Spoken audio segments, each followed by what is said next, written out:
Konnichiwa, mes jau esame prie naujos šventyklos. Prašom, užeikit pro vartelius.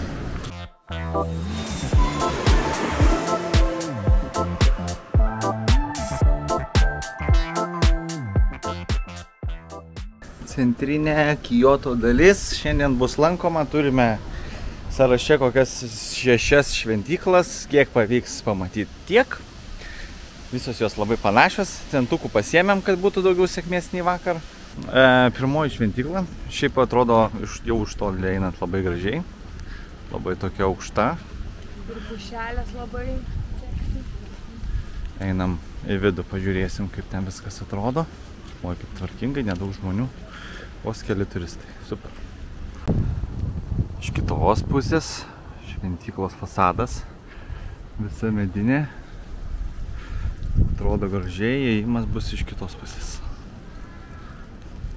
Rinka tvarkingai, neperspausta. Šiaip matau, žmonės prie vartelių stovi, gal ir neįleidžia.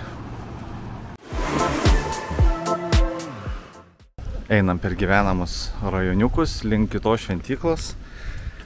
Šitoj šventykloje pasižiūrėjom, kad vidus toks pat kaip visų. Tai nemokėjom po 600 jenų, kas būtų 1200, o išvertus būtų 10 eurų. Ir taupome laiką, plius užklupo mus lietus, šiandien keisti orai tokie. Rodo, kad saulėta bus visą dieną be lietaus, o bam, paima ir duoda dušą. Iš vieno debesies. Iš vieno debesėlio. Su laiku esam 11:30, pakankamai įtempta, nes tas jų darbo laikas iki 5, kuris ne visada yra teisingas, kartais jisai gali būti ir mažesnis, o atstumai čia yra dideli, sakykime, čia daug sunkiau yra keliauti, nes metro atveža tave iki rajono ir po to tu visur po pusvalandį. Tai realiai daugiau laiko sugaišti žygiuojant. Todėl reikia biškį atsakingiau ir pasirinkti, kur leisti laiką. Eidami link Jasaka Košidno šventyklos, kuri tokia maža ir spalvota, tolumoje matome ir aukštąją Kyoto centro šventyklą, kurią irgi yra būtina pamatyti. Ir tai yra vadinasi Hokkanji. Bandysim į ją patekti, nors aš matau, kad yra žiauriai didelė eilė, tai svarstysim. Gal vėlgi taupysim laiką, nes vidus skirtingai nuo išorės nėra toksai įspūdingas ir minimalistinis, tai nelabai ką ir prarandi. Tik laiką. Priėmė ir kitą šventyklą, to prasileisim žmonės. Ir čia yra mažoji šventyklėlė. Ir dar su geišom. Tai čia iš vis.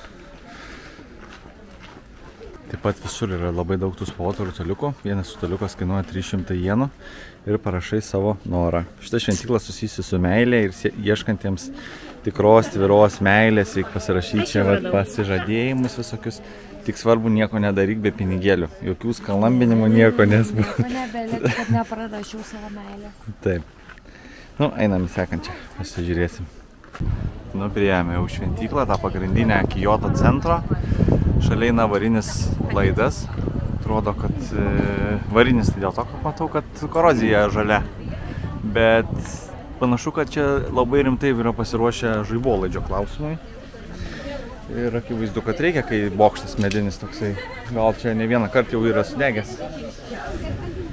Įeiti neišeina ją, pamatyti, kas viduje, viskas uždaryta aplinkui. Tai vėlgi, time saveris. Judam tolyn. Užkilsime dabar į Kyoto tradicinio senovinio senamiesčio, galima taip pavadinti. Tokį kalniuką, nuo kurio matysis visi autentiški namukai. Kaip ir kalbėjau, Ninenzaka miestelis, matosi šventykla. Čia yra pagrindinė vieta, kur visi ateina nufotografuoti autentiškos Kyoto dalies, kuri pastatyta senoviniais motyvais, visa medinė. Čia aišku, tik tai biškį pasižvelgsiu į šoną ir jau turime medinius, nemedinius plytinius pastatus monolitinius. O ten dar toksai grožis. Tai čia labai daug fotografų, nieks nesitraukia, sunku transportui pravažiuoti. Kiekvienas žiūri tik savęs turistas, ką darysi. Visur pasaulyje vienodai. Judam tolyn. Čia matosi pora, šitus fotografavom ir mes. Kažkas su dviračiu važiuoja. Net nereikia atsistot. Elektrinis dviratis, okei. Be pigų tada. Einame ant Kioto kalno esančią šventyklą, nuo kurios atsiveria visas Kioto vaizdas, nors ir vakar matėm irgi Kiotą, bet iš vienos perspektyvos, šiaurinės. Dabar pasižiūrėsime iš rytinės, ar kaip čia pasakyti, nežinau, čia žemėlapį kurioje pusėje. Ir kol kas atrodo neblogai čia sukamės su laiku. Dar ne 12 nėra. Super. Tada lauksim pietų. Išsirinksim vėl pačią brangiausią kokią nors kavinę su šudiniausiu maistu ir tęsim tradicijas. Reikia neapleisti jau, kai sekas, tai sekas. Ne, Evelina? Ne, varysim geriau dabar. 100 eurų už skylę. Einame tolyn. Kas labai svarbu, kad visur Japonijoje yra žiauriai daug tualetų. Tai tikrai problemos su tuo klausimu absoliučiai nėra. Visada rasi, kur nusiplauti rankas, dezinfekuotis ir kur nueiti į tualetą. Tai čia fantastinis dalykas. Visiškai jokių problemų šitoj šaly su šitų klausimų nėra. Nes dažniausiai, kad ir toje pačioje Amerikoje, ten pasižiūrėdavai, kad vaikštai kažkur ten parke didžiausiam. Nu ir Evelina tada užsimano pamyšt. Ir tada jau mes pusę valandos deginam, kol ieškom kokios būdelės. Baisios kaip karas. Ten. Žygiuojam į kalną. Jūs turbūt visi ant sofos tiesiog sėdit. O čia kala karštis. Ir šaltas vėjas. Nu, puikus derinys. Tiesa, dar vieną dalyką norėjau parodyti. To čia visi prasigrūs. Pas juos vienas iš įdomesnių dalykų yra agurkai. Pamarinuoti agurkai ant pagaliuko. Jeigu norėtume tokį paragauti namuose, tai viskas yra labai paprasta. Pasiema druskos, česnako, krapą, įmerkėt į tokį masalą pasidarė, įmetat agurkėlį, 2 valandėlės turit japonišką agurką už 4 eurus. Priėmė tos šventyklos vartus. Atrodo, kad bus nemažai laiptukų, nu bet nieko, šitą mes esam nusteikę, šitą yra viena iš masiai dalykų, kuriuos reikėtų Kiote pamatyti. Labai smagu, kad yra daug ženklų, kad negalima fotografuoti, bet čia yra skirta dėl to, kad žmonės nestabdytų eilės. Bet čia visi ignoruoja tus ženklus, gal nepažįsta. Pradeda matytis Kiotas, dar tikrai visko neužkilom. Drakono saugoma vieta ir paminklas. Tokius paminklus matėm kapinėse. Tai gal čia kažkas yra ir palaidota. Kilsim aukštyn. Čia fotografijos pasaulyje vyksta. Puikiai. Didelis labai kompleksas, vien kompleksas šventyklų. Ir kažkur einam tolyn. Su Evelina vis bandam vis gerų kadrų vis gaudyt. Kai tiek daug žmonių, labai sunku kažką taip tvarkingai nufotografuoti, kad Instagramą atrodytų taip, kad lyg tais nieko nėra. Reikia tam tikrų įgūdžių ir didžiulės kantrybės. Labai. Tai, aš tai jau nebesistengiu, tiesiog šaunu ir viskas. Blogiausia, ką matau, kad va ten yra uždaryta šventyklos dalis. Ir kaip mano močiutė pasakytų, šut su bruknėm. Su tuo planu. Nu, nieko nepadarysi, viskas yra normalu. Čia kažką reikėjo nusipirkti, jaučiu. Evelina su šlapiam rankom, visi bando dabar nusivalyti. Ten buvo šventinto vandens šaltinėlis, kuriame reikia nusiplauti rankas prieš įeinant į šitą šventyklą. Nusiplovėm, filmuoti negalėjau, nes kamera nepritaikyta šlapiams rankoms. Ir dabar eisime pasimelsti už savo sėkmę, kad mums sektųsi geriau nei vakar. Jau girdžiu, eina viskas tas pats. Plojam, nusilenkiam, super. Ir dar skambina tuo varpu, super. Evelina, Jėlė. Ar aš teisingai supratau, kad sumokėjom 400 už bilietą, kad ateit prakovoti ir pasilankstyti? Jo, ir mes dar 100. šventyklą viską padarėm pagal reikalingas instrukcijas, nepagailėjom centų, nepagailėjom nusilinkimų, garsių suplojimų, viską, žodžiu, susigražinti, nėra čia ko juokauti su sulikimu, ypač kai jį gali čia nusipirkti už visai nedėlius pinigus. Ten gale priekyje irgi yra dar viena šventykla, spręsim ar eisim jos ar ne. Nu, toks vis tiek čia labiau turistekas padarytas, pačioj parduotuvių šopai, čia iki kalnas žmonių. Eisim pasižiūrėsim ir matosi daugiau gal Kijoto, gražių nuotraukėlių. Ir taip pat jaučiame smilkalus, kadangi į šventyklą galima patekti, tačiau reikia eiti be batukų. Aš kaip ir sakau visada, kad man batukų nusimti geriau nereikėtų. Tai aš, kaip sakant, iš toli parodau. Čia reikia jau kur nusilenkti. Daugiau darbo. Tas su centais geresnis man. Nu va, keliaujam su mergaitė jau į apačią, apleidžiam jau turistinės vietas, vis tik neįsimės į aną šventyklą, nes ten nugrūsta žmonių, nieko ten nėra. Tai einam ieškoti dabar paslėptosios šventyklos, kuri buvo toksai kaip ir Easter eggas, kurį reikia pamatyti, jeigu pavyks, nes matom vienas kelias yra uždarytas. Kam įdomu konstrukcija šventyklos, kaip yra. Kaip laikančios susijos su kolonomis atrodo. Ir metai iš metų stovi. Kol kas panašu, kad viskas einasi neblogai. Einame be turisteko viso. Vėl bus negimusiems vaikučiams. Daug labai paminkliukų. Daug jų tokie nugludinti laiko ir vandens, lietaus. Vis tik rasti tai radom, bet viskas yra uždaryta, remontuojama. Vėl Google'as apkniso mus. Tai nepamatysim iš arti tos hidden šventyklos. To Easter eggo reikės parašyti gidį, kad kitus irgi informuotų, kad vyksta remonto darbai. O mes varome į sekančią tualetą. Kaip gerai. Kaip gerai, kai tiek daug tualetų. Gali net pasirinkti, į kurį neit. Leidžiamės nuo šventyklos einant link kitos šventyklos. Jau atsipūsiu, atsistosiu čia, nes čia galvoju, tokio šlamšto tai tikrai nieks nepirks. O tau čia, mane vis vaiko, vis stumdo į šonus, visą laik čia kalnas žmonių. Visi perka po žaisliuką po 5 eurus. Atėjom į vietinę žiedų kalyklą. Galiu sakyti, kad 10 minučių tau žiedą iššauti. Nėra brangu, apie 8 eurai. Jaučiu kažkoksai bus žalvaris koks nors šiamai. Ten dirba materialės. Vieną kalą, kitą šlifuoja. Tvarko, sulygina. Turistai laukia. Sakiau, Evelina, jeigu įsenka nors už 7 eurus, gali imti. Bet aš jau nenešiosiu, tai neiti. Tai tada viskas aišku.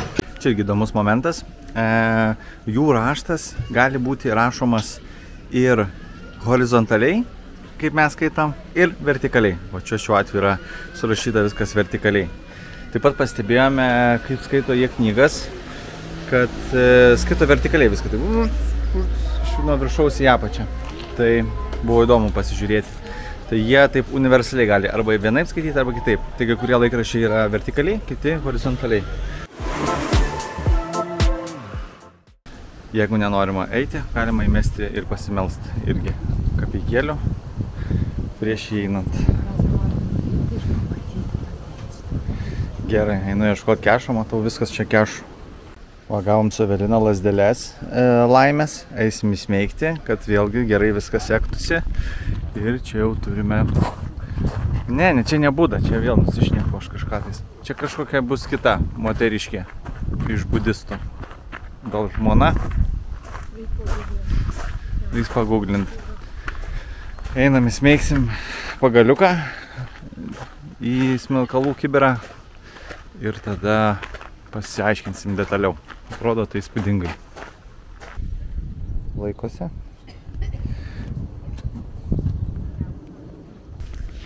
Tai būtent šita statula pastatyta yra Antrojo pasaulinio karo aukoms atminti. vykdavo seniau pamaldos, dabar kiek skaičiau iš reviewų, kad yra šiek tiek jinai tokia apleista, ramesnė, nedaug čia turistų ateina. Ir jo, iš kokybės matos irgi taip, čia jau taip yra būtų ką padažyti. Bet gerai, toksai ramiam prasiėjimam. Eisim toliau į kitą. Skulptūra karviai, vėlgi kapeikų mėtymo vieta ir einame į entrance. Atėjom į šventyklos zoną, čia matosi vyksta remontai. Kaip yra įdomu, kad jie pasistato tokius kaip pastolius, bet tokį kaip visą didžiulį pastatą. Nors ten nieko nėra, kiemas. Tai taip įdomi daro statybas. Bet gerai, ne statybų laida čia. Judam tolyn. Eisim į šventyklą? Ai, pro ten. Tai gerai, yra rodiklės, reikia elgtis pilą rodiklį. Ai, čia vėl be batų reikia. Nu ką, lokės pėdos, batai jau rankutėj. O, va čia vis tiek grįžtam prie statybų temos. Dirba, rankdarbis daro. Vyrukai. Fainos švarius tokius dirbtuvės. Parkelis Evelina. Gebasom. Kaip atrodo šrainas.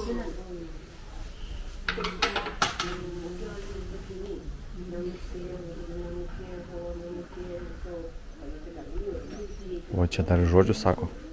Neįveiksim šito, net nebandom. Ne, galime į tolį. Taip.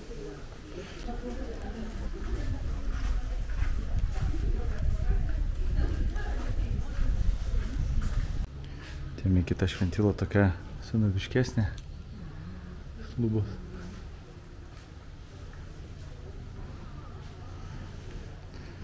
Sodas.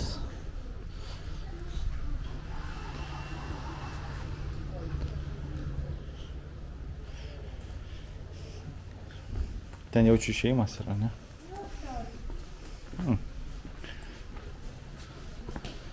Uždaryta. Labai gerai. Taip atrodo šventykla iš toliau. Ten prižiūrėtoja buvo, tai negalėjau tenais, nes labai greit per rankas duoda. Samurajai šitie, ninja. Senos šventyklos su šiaudiniais stogais. Įėjome į bambukų miško zoną.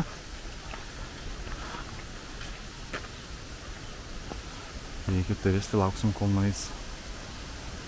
Nu va, tai čia yra bambukų kelias. Visas didelis, ilgai čia stovėjom 10 minučių. Kažkokie austrai ten, ta prasme, jiems ten visko. O ne austrai, vėlstais, australai, blemba. Tik žingsnį padaro fotkę, Vieną fotkę, kitą fotkę. Nu kam tiek vargt, nu. Всё. Mes per 10 sekundžių pasidarėm 3 nuotraukas. Vieną į Eveliną į albumą, kitą istoriją, trečias atsarginė. Einame pietauti, nors mūsų dar vienas lankytinas objektas yra tiesiog parkas, tai tiesiog parką paliksim, jeigu jau tiesiog vėliau. Radom dabar rameninę tokią, išmokom kitaip googlint. Biškį pradėjom pagal keywordus darytis. Čia irgi geras tipsas, kad kartais tos kainos, kurios yra surašytos, labai neaiškios yra. Reikia ir pasiremti reviewais, kurie būna labai gerai surašyti. Tai surašėm, kad mums reikia nemokamo maisto ir gavom komentarą, kad insanely cheap for the quality you get. Tai eisim patikrinti. Panašu, kad Londynė mūsų stiliaus. Nu, radom tokią izakaja stiliaus kavinukę. Laukiam eiliai. Kaina yra už rameną vidutinį 700 pm, už didelį 800 pm, bet mes imsime su koldūnais, tai gausis po 1000 vieną. O, galime eiti.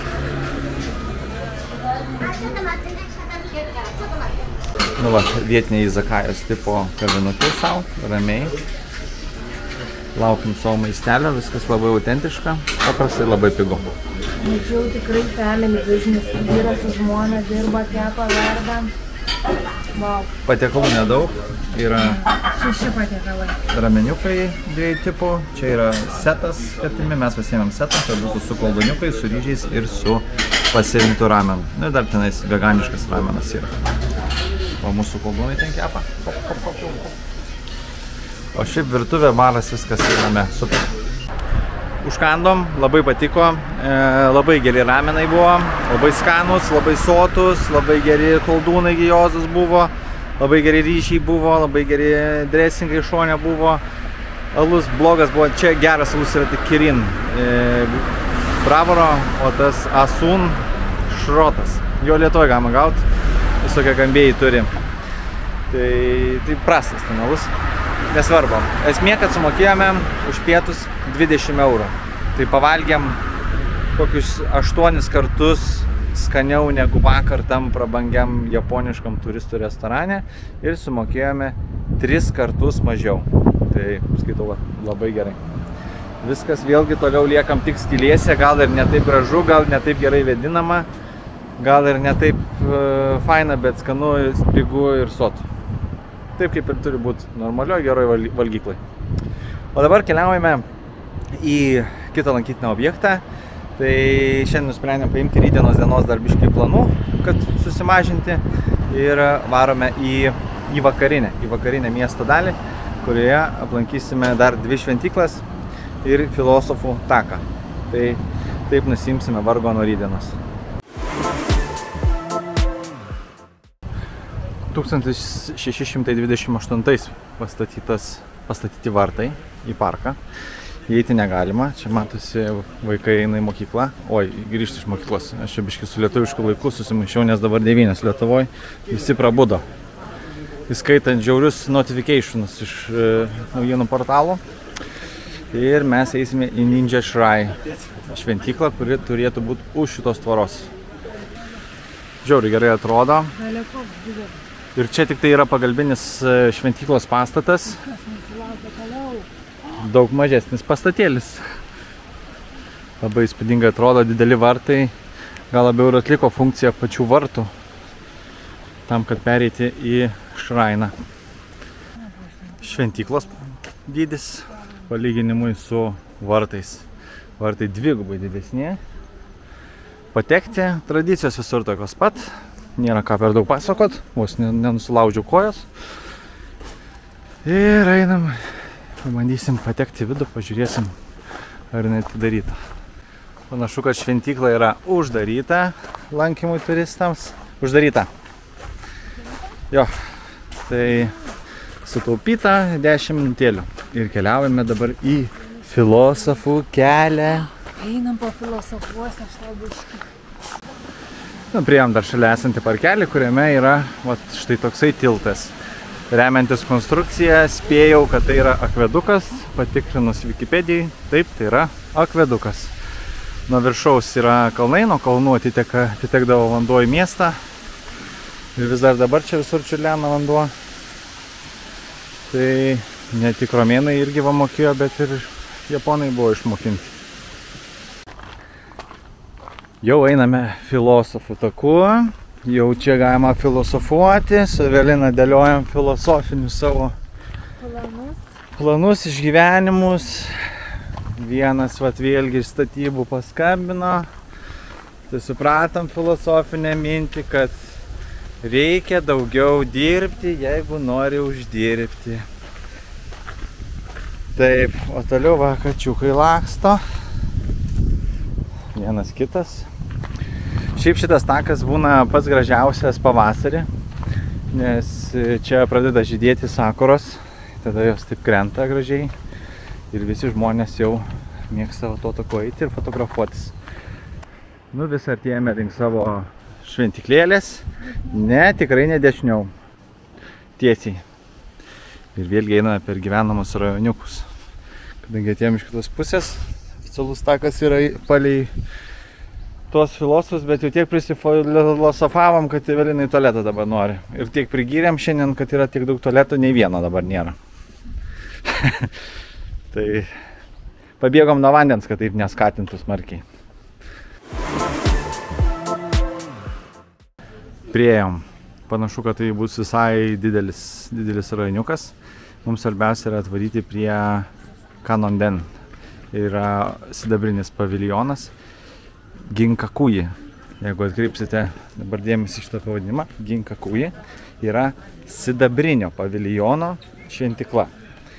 O Kinkakuji, su K raidė, tas pats žodžių raidžių derinys, yra auksinis paviljonas. Auksinis yra daug labiau įdomesnis, gražesnis, didingesnis ir taip toliau. O sidabrinis tai toksai paprastas. Tai yra maldų namų dalis, kuri būtent buvo skirta, kad žmonės galėtų pasimelsti, nerodyti tos didybės, rodyti paprastumą. Ir tokį tikslą jinai atlieka. O auksinė Kinkakuji atlieka jau būtent tą tokią didybės imperatoriaus norą rodyti ir galingumą, ir turtus, ir visą kitą. Daug žmonių, daug turistų sako, kad pamiršta šitą vietą. Tiksliau, sumaišo raidės, įsiveda į Google ir norėdami pamatyti Kinkakuji, ateina pamatyti Ginkakuji. Tai mes šitos klaidos nedarom, einam specialiai čia. Šiaip yra sakoma, jeigu laiko neturi daug, tai net ir nevaryti į sidabrinę. Išgrebliota kaip. Su tuo koptuku. Šiaip labai gražiai, čia viskas atrodo, gražus parkelis. Kaip ir priklauso japonams, iščiustytas iki maksimumo. Perinam per šventyklos parkelį. Matot šitą kauburį? Tai jisai irgi yra toks taisyklingų tiesių formų ir linijų padarytas žmogaus su grebliukais tais visais. Čia irgi yra viskas išformuota.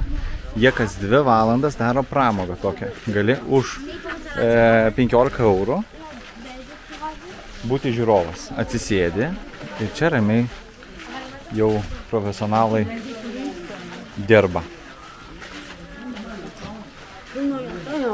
Sako, labai ramina. Apėjus parką aplinkui galima pasižvalgyti, kaip atrodo Kiotas iš viršaus, kalnuotojų pusė. Viena pusė yra visiškos lygumos, į priešingą, jeigu žiūrėtume, kaip ir vakar matėsi. O ten apačioje matosi šventykla, į kurią ir leidžiamės.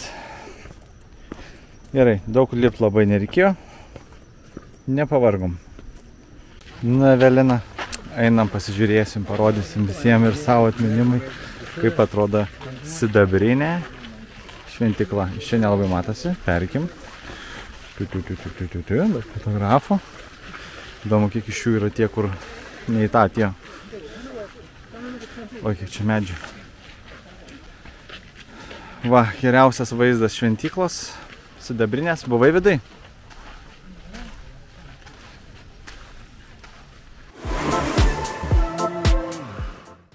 Nu, va, draugai, pagaliau išbandome ir paskutinę transporto priemonę, tai miesto autobusas.